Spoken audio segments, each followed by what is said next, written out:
Hey you guys, Gemini here, bringing you another comic book review. And now I'm trying new intro graphics, so tell me what you think about them in the comments below.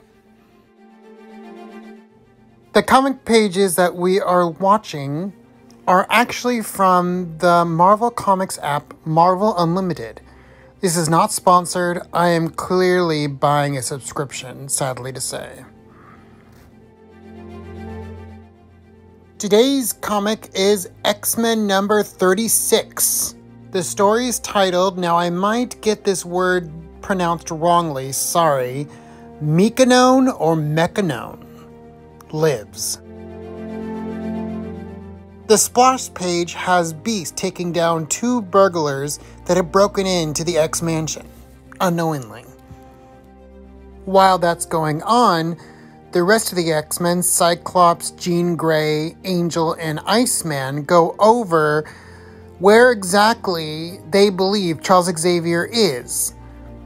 And this scene is cutting back and forth between Beast taking down these two burglars and the X-Men continuously talking about how they need to go to Europe.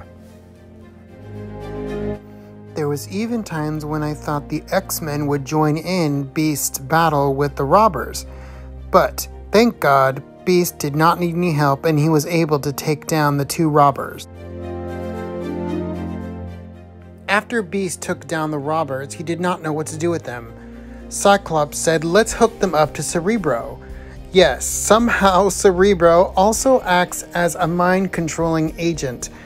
Somehow erasing their memory of the X-Mansion, but yet putting a hypnotic suggestion for these two robbers to go to the nearest police station and turn themselves in. Okay, think about this. The X-Men being teenagers, it's their very first time in a long time for them to be alone. And they are in the X-Mansion and everything there is in Charles Xavier's name.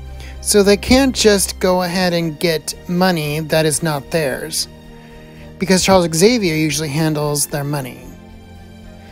So Angel tries to get a hold of his parents to try to see if they can help, but they are actually on a cruise line and not being able to get a hold of them since it was the 60s. And then also they checked if their private jet had enough fuel, but it didn't. So they need to find a way to make some money. In their normal civilian clothing, Jean Grey and Warren Worthington went to the welfare office to see if they can get a welfare loan. But since they came in with a nice looking car, there was definitely some discrimination against them needing help. Since the X-Men couldn't get any help through the welfare office, they decided Marvel Girl, Angel, and Cyclops were going to go try to get a job at construction in their superhero personas, while Beast and Iceman went to go do their own special endeavors in the park. A little side note here, Angel made a comment to Jean that she took too long getting ready in her costume, which seemed a little chauvinistic and a little bratty for Angel to say, since he has to deal with his wings and such. But then of course Jean Grey promised that she would be ready on time. So as she got out and the two boys had to change into their costumes, she was able to ask a construction worker if they have any jobs ready for them. And that stalled the worker just enough time for Cyclops and Angel to get into their superhero costumes. The construction worker ended up taking them to the foreman, which was just as shocked as he was to figure out that mutants themselves were actually looking for outside work, outside of being superheroes. But just like everybody else, as they exclaimed, they are useful to society. So the foreman wanted them to show off what they can do to see exactly if they could use their skills. And the X-Men was much obliged to show off. Jean Grey, aka Marvel Girl, was able to pick up 3 different steel beams that ended up weighing around 490 pounds each. Inwardly, she was struggling, but outwardly, she made it seem like no big deal. Then Angel and Cyclops joined forces. Angel flew Cyclops up to the steel girders. With Cyclops' beams, he was able to keep the girders in place well enough until they can be permanently welded together. The foreman was so impressed, he asked for their union card so they can start work as soon as possible. But the X-Men were like, union cards? What the heck is that? See, just like now, back then, people pretty much did not work big, huge jobs like that unless they were part of a union. So, since the X-Men couldn't start the job right then, they decided to move on and to see what Beast and Iceman was up to at the park. They noticed as they were going to their car was not there anymore. They found out that they actually parked right in front of a fire hydrant, which a sign was covering it. This nice man named Tom Regal actually took them to the park, where they noticed that Beast and Iceman were putting on their own little show-off show for the people of the park to gather together. The X-Men were like, okay, why don't we go ahead and dress up and try to ask for collections? And right then, all of a sudden, Tom Riddle showed up. And he dressed up as this Mechanon guy and threatened to destroy the library, and thanked Iceman and Beast for bringing together the crowd, which they had nothing to do with him. 2 police officers that were in the crowd that were already suspect of Beast and Iceman actually took Iceman under custody, which was a very stunning scene. It kind of shocked me, and it showed definitely that the police officers had no patience whatsoever for mutant kind at all. Also, a side note, this also brings up a lot of different imagery and history and current events on how minorities are treated by the police officers, how they're being persecuted, and how they are being wrongfully charged with crimes they have not done.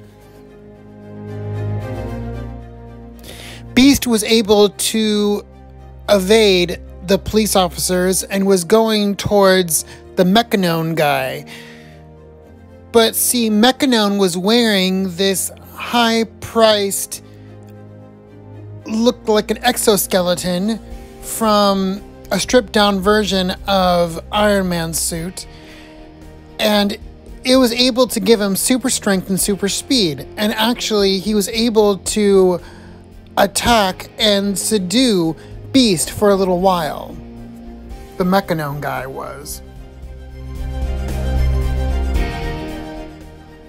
With his mechanized suit, Mechanon was able to break through the glass doors of the library, and he was ripping the place to shreds, pushing over bookcases and all such things. Cyclops and Angel was there to stop him, but the 2 same police officers that thought Beast and Iceman were up to no good ended up threatening and telling Cyclops and Angel to get back or they will shoot.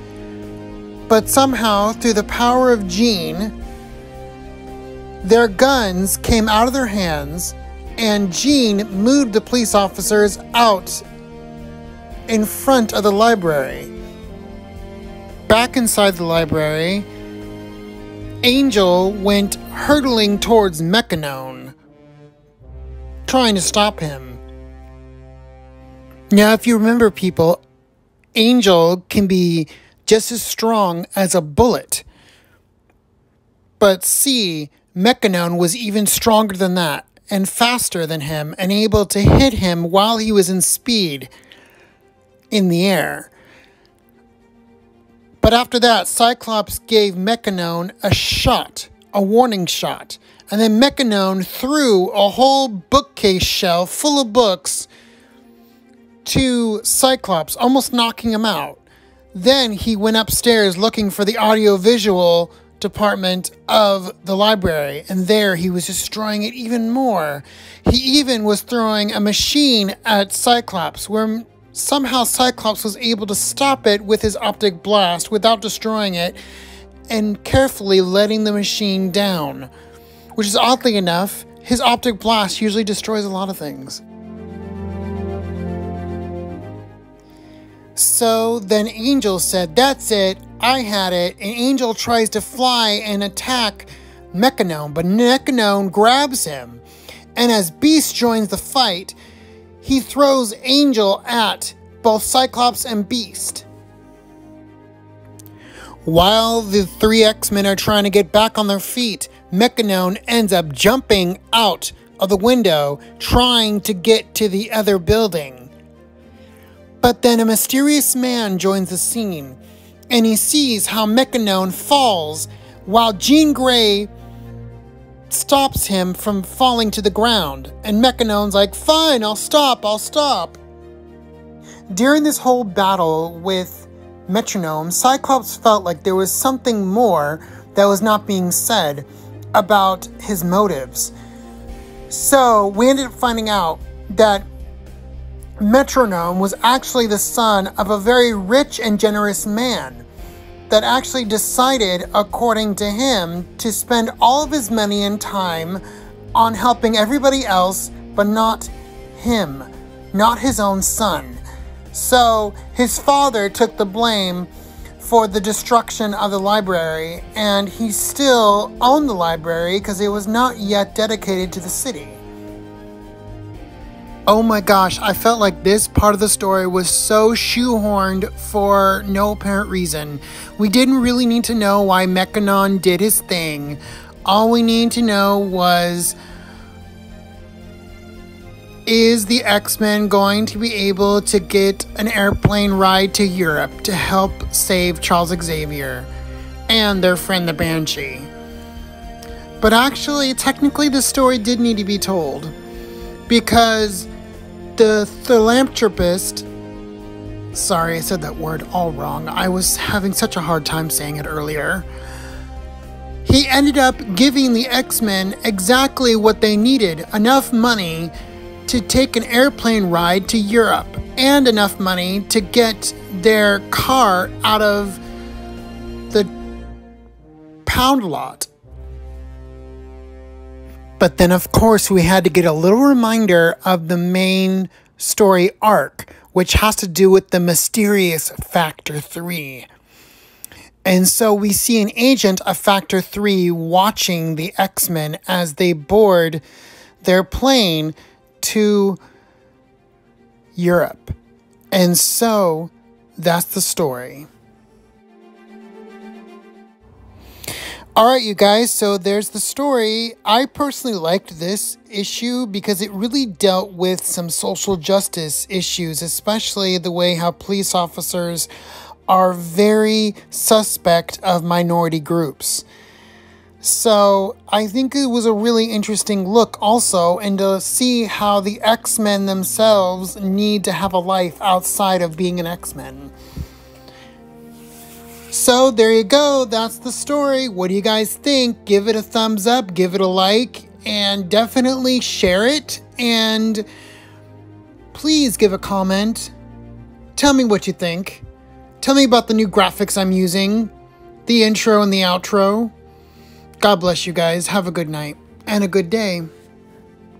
Just a good time wherever you are and whenever you watch this.